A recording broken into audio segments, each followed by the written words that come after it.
जी अस्सलाम वालेकुम। आज हम बात करेंगे ऑक्सफोर्ड डीएलएलटी के रीडिंग मॉड्यूल के हवाले से कि क्या पैटर्न है और कहां से प्रैक्टिस मटेरियल वगैरह लेना है। तो सबसे पहली बात यह है कि रीडिंग मॉड्यूल जो है वो टोटल 40 मिनट्स पे होता है और इसमें टोटल होते हैं 32 क्वेश्चंस। देयर आर 2 सेक्शंस और पहले सेक्शन में टोटल होते हैं 16 क्वेश्चंस, दूसरे सेक्शन में होते हैं 16 क्वेश्चंस। एक दो टेस्ट ऐसे भी थे जिसमें 15 भी हैं, लेकिन जनरली 16 होते हैं। ओवरऑल 32 क्वेश्चंस होते हैं।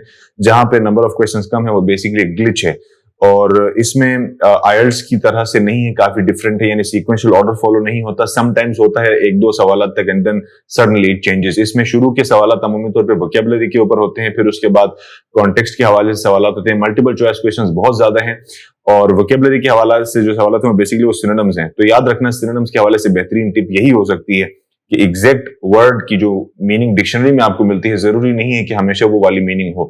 समटाइम्स 4 ऑप्शंस में से 2 या 3 ऑप्शंस ऐसे होते हैं जो एक्चुअली डिक्शनरी के अंदर उस वर्ड के सिनोनिम्स के तौर पे मौजूद होते हैं, लेकिन कॉन्टेक्स्ट के हिसाब से उनमें से एक ही दुरुस्त होता है। इसीलिए हमने देखना होगा कि वो सेंटेंस किस कॉन्टेक्स्ट में, किस पस मंजर में आया हुआ है। इसमें बेहतरीन टिप मैं आपको ये दे सकता हूं कि सबसे पहले कोशिश करनी चाहिए कि जो सवाल ईजी हैं उनको सोल्व करते चले जाएं, जो सवाल अब से नहीं हो रहे उनको फॉर द टाइम बीइंग कोई ना कोई गेस अटेम्प्ट कर लें। और आखिर में हर सेक्शन के एंड पर रिव्यू का ऑप्शन होता है, रिव्यू जरूर कीजिए। और याद रखना, एक मतलब आप सेक्शन 2 पे जंप करेंगे तो फिर you can not go back to the first section. इसलिए जब भी आप पहले सेक्शन के सवालात कर रहे हैं तो उनको रिव्यू जरूर करें, एक मतलब चेक जरूर करें। टोटल टाइम चूंकि आपके पास 40 मिनट्स हैं तो अमूमी तौर पर टारगेट ये होना चाहिए कि 1 मिनट के अंदर एक क्वेश्चन को सोल्व किया जाए। तो अगर कोई सवाल 1 मिनट से ज्यादा टाइम ले रहा है आपका, just go for an educated guess and just move on. और सीक्वेंशियल ऑर्डर नहीं है, you will have to keep scrolling. तो एक तो ये तरीका है कि आप शुरू के 2 मिनट्स के अंदर अगर आप स्किम कर सकते हैं, स्किम रीडिंग कर सकते हैं, लेकिन याद रखना स्किम रीडिंग हर एक के बस की बात नहीं है। सिर्फ वही शख्स कर सकता है जिसकी रीडिंग बहुत ज्यादा हैबिचुअल हो, तो यानी कि हैबिचुअल हो जो बंदा रीडिंग करने का। तो अमूमी तौर पे जो लोग रीडिंग बहुत ज्यादा नहीं करते वो स्किम रीड तो नहीं कर सकते, उनको फिर थोड़ा सा स्ट्रगल करना पड़ेगा। इसीलिए बेहतरीन तरीका यही है कि रीडिंग जो है उसकी प्रैक्टिस आप करते रहें। और आईएलटीएस की रीडिंग की भी अगर आप प्रैक्टिस करें तो मेरा ख्याल है कि काफी हद तक इंप्रूवमेंट आ सकती है, लेकिन वहां का फॉर्मेट और इधर के फॉर्मेट में काफी फर्क है। सबसे बुनियादी फर्क तो ये है कि आईएलटीएस के बहुत सारे सवाल ऐसे हैं जो एक सीक्वेंशियल ऑर्डर फॉलो करते हैं, तरतीब में होते हैं, जबकि ऑक्सफोर्ड डीएलएलटी में ऐसा नहीं होता। मुमकिन है कि क्वेश्चन नंबर 1 का आंसर चौथे पैराग्राफ में हो, क्वेश्चन नंबर 2 का आंसर पहले पैराग्राफ में हो, क्वेश्चन नंबर 3 का आंसर आखिरी पैराग्राफ में हो, क्वेश्चन नंबर 4 का आंसर सेकंड लास्ट पैराग्राफ में हो। सो ये ऐसे चलता है। समटाइम्स ऐसा होता है कि बीच में कुछ सवाल होते हैं जैसे 7 to 10, इन 4 सवालात में सीक्वेंशियल ऑर्डर फॉलो, तो हम बिलीव करना शुरू करते हैं शायद सब सीक्वेंस में, and suddenly it shifts to a certain different paragraph. तो इस वजह से काफी मुश्किल हो सकती है। इसीलिए बहुत ज्यादा प्रैक्टिस की जरूरत है और सीक्वेंशियल ऑर्डर एक्सपेक्ट मत करना। इसीलिए बेस्ट तरीका तो यही है, स्किम रीडिंग जो शुरू के 1-2 मिनट में आप कर सकते हैं, पूरे के पूरे को हल्का सा गो थ्रू करने, इससे आपको आइडिया हो जाएगा। और अगली अहम बात जो मैं आपको बताने लगा था वो यही थी कि रिव्यू करने के लिए एक तो ये कि आप you can actually while taking the test भी आप नेक्स्ट और प्रीवियस करके अगले पिछले सवाल पे आप जा सकते हैं। लेकिन सपोज अगर आपने गलती से 16 क्वेश्चंस को सॉल्व करके नेक्स्ट कर भी लिया है तो before you go to the next section वहां पे रिव्यू का जो ऑप्शन है, हर सवाल को एक एक मरतबा चेक कीजिए ताकि आप कोई भी सवाल जो जल्दी में आपने गलत किया उसको दुरुस्त कर सकें। और टाइम बचाने के लिए फिर वही बात है कि 16 मिनट्स के अंदर आप 16 क्वेश्चंस को सॉल्व कर सकते हैं। उनमें कितने आप गलत कर सकते हैं, सपोज 3 से 4 सवाल अगर आप गलत करते भी हैं फॉर द टाइम बीइंग तो आपने टाइम बचा लिया है। तो हर 1 मिनट के अंदर जब आप एक सवाल सॉल्व करते हैं तो आखिर के अंदर 4 मिनट फिर भी बचते हैं, क्योंकि 20 मिनट आपको एक सेक्शन के ऊपर देने चाहिए। ये भी कोई उसूल नहीं है, आप चाहें तो 20 मिनट से ज्यादा लगा लें, 20 मिनट से कम लगा लें, लेकिन मैं मतलब क्योंकि 2 सेक्शन से तो डिवाइड करके बता रहा हूं, मेरा सजेशन यही है। और ये भी मैं नहीं कह सकता कि पहला सेक्शन इजी है दूसरा मुश्किल, ये आईएलटीएस की तरह नहीं है। समटाइम्स ऐसा हो सकता है कि पहला सेक्शन बहुत मुश्किल हो और दूसरा इजी हो, ये मुमकिन है और ऐसा होता भी रहता है।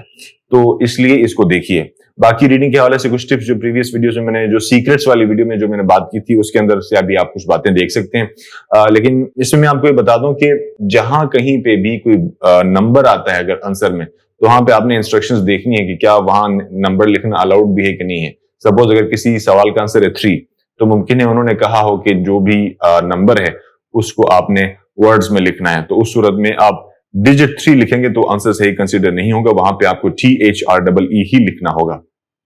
और जहां तक टाइम का ताल्लुक है तो 40 मिनट से फिक्स टाइम है। और समटाइम स्टूडेंट्स ये परेशान होते हैं कि हम रूम उठ के दिखा रहे होते हैं तो उस दौरान हमारा टाइम जाया हो रहा होगा, तो ऐसा नहीं होता। बेसिकली होता ही है कि जब आप उठ के रूम दिखा रहे हो तो जो टाइमर है वो रुक गया होता है। तो सपोज अगर 37 मिनट्स एंड 5 सेकंड्स पे रूम दिखाने के लिए प्रॉम्प्ट आया एंड आप उठ के रूम दिखा रहे हैं तो वहीं पे रुका है, जब आप वापस वो जो 10 सेकंड्स 15 सेकंड्स एक्चुअली होते हैं, 5 सेकंड्स प्रिपेयर होने के लिए, 10 सेकंड्स रूम दिखाने के लिए, उन 15 सेकंड्स के बाद फिर वो टाइमर वहां से आगे चलेगा। तो इसलिए इस हवाले से आपने टेंशन नहीं लेनी, लेकिन बार बार वो रूम दिखाते हुए एक्स्ट्रा टाइम ज्यादा ना लगाना, फौरन फिर वापस बैठ जाना so that you could come back to the text. अच्छा, इसमें जो एक और अहम बात है वो ये है कि ये जितने भी रीडिंग के सवालात हैं उनमें से 70 to 80% टेक्स्ट जो हैं वो 2-3 मैगजीन्स और न्यूज़पेपर्स हैं उनसे लिए जाते हैं। उनमें से एक का नाम मैं आपको बता देता हूं, वो है द गार्डियन। ठीक है, तो अगर आप द गार्डियन के आर्टिकल्स रेगुलरली पढ़ रहे हैं उनकी वेबसाइट से, तो अक्सर आपको उस तरह के टेक्स्ट मिलेंगे, एग्जैक्टली सेम टेक्स्ट ही मिलेगा एक्चुअली उस तरह के। क्या यानी अगर द गार्डियन में से आपने कोई आर्टिकल पढ़ा है, मुमकिन है कि आपने एक दिन पढ़ लिया और उसको समझ लिया, 3 दिन बाद आप टेस्ट दे रहे हो, टेस्ट में वो आ गया हो, यह मुमकिन है। इसलिए द गार्डियन को जरूर पढ़ा करें। और अगर द गार्डियन को पढ़ के वहां से नहीं भी आया, जैसे कि 20 to 30% केसेस में हो सकता है, फिर भी आपको उस तरह का टेक्स्ट पढ़ने और समझने का सेंस आ चुका होगा, तो ये बहुत जरूरी है। ये मैं इसलिए बना रहा हूं क्योंकि अमूमी तौर पर स्टूडेंट्स के पास रीडिंग का प्रैक्टिस मटेरियल नहीं है। अब ऑनलाइन जो है वो रीडिंग का प्रैक्टिस मटेरियल इसलिए नहीं मिलता क्योंकि ऑक्सफोर्ड एलएलटी इस चीज को अलाउ नहीं करता। अगर किसी ने अपलोड किया भी है तो जाहिर है कि इवेंचुअली उसके लिए प्रॉब्लम्स हो सकती हैं। तो इसका फिर अगर कोई प्रैक्टिस मटेरियल है तो वो आयल्स वाला है या किसी भी दूसरे टेस्ट का, जैसे कि आप लैंग्वेज सर्च के चलो अगर प्रैक्टिस मटेरियल है तो वो आप प्रैक्टिस कर सकते हैं, या फिर किसी भी दूसरे टेस्ट का, या फिर अगर बहुत ही जेन्युइन चाहिए तो आप ऑक्सफोर्ड एलएलटी की वेबसाइट में जाके वहां से आप उनसे प्रैक्टिस मटेरियल परचेस कर सकते हैं जो उनका कोर्स है, और वो ज्यादा रिलायबल है। तो रीडिंग के लिए मेरा ख्याल इतना ही था। हाँ, दूसरा सेक्शन, जब आप दूसरे सेक्शन में एक बार तो मूव करते हैं तो you can not go back, previous section में आप नहीं जा सकेंगे। इसीलिए पहले सेक्शन को जब आप सोल्व कर रहे हैं उसी दौरान पूरे के पूरे आंसर्स आपके क्लियर होने चाहिए। वंस यू मूव ऑन तो फिर वापस मुड़ने की जरूरत नहीं पड़ेगी।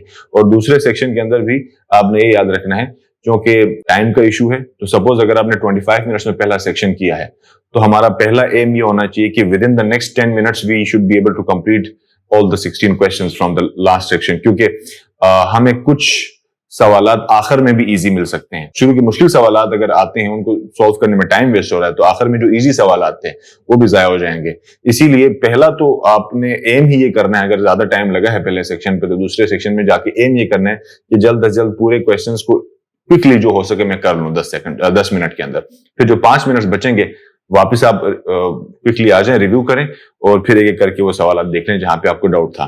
तो सपोज कर लेते हैं कि अगर शुरू के 5 सवाल बहुत मुश्किल हैं, let's imagine for a while, तो उन 5 सवालात पे अगर मैं 7-8 मिनट लगा लेता हूं तो फिर मेरे पास आखिर में टोटल बचे ही 7 मिनट हैं, 15 अगर बच गए थे सपोज, तो फिर जो आगे आसान सवालात आ रहे हैं वो सारे इसलिए जाया हो जाएंगे क्योंकि अब स्टूडेंट पैनिक करना शुरू कर गया है, क्योंकि अब वक्त कम है। तो अब आसान सवाल भी चूंकि हाथ पांव भूल गए तो प्रॉब्लम होगी। इसीलिए क्विकली सॉल्व करें, और सपोज कर लेंगे शुरू के 5 सवाल आप 2-2.5 मिनट के अंदर कर लेते हैं बिकॉज काफी मुश्किल थे, you just want to go for an educated guess. अब आगे इजी सवाल आ रहे हैं, तो इजी सवाल जब आएंगे तो जाहिर है कि वो फिर पैनिक कभी नहीं कर रहे क्योंकि आपको काफी टाइम है, तो आप इजीली सॉल्व कर पाएंगे। और आखिर में एक और अहम बात, स्कोर 32 में से कितने सही सॉल्व करने से स्कोर मिलेगा 7, ये किसी को भी नहीं पता और वो बताते भी नहीं है। मैंने ईमेल करके देखी है स्टूडेंट बन के भी, स्टूडेंट के अकाउंट से भी, but they will never reveal it. शायद इस तरह से उनके लिए आसान होता है किसी को भी फेल करना। सो आई होप कि काफी हेल्पफुल था। Thank you very much. Bye bye for now.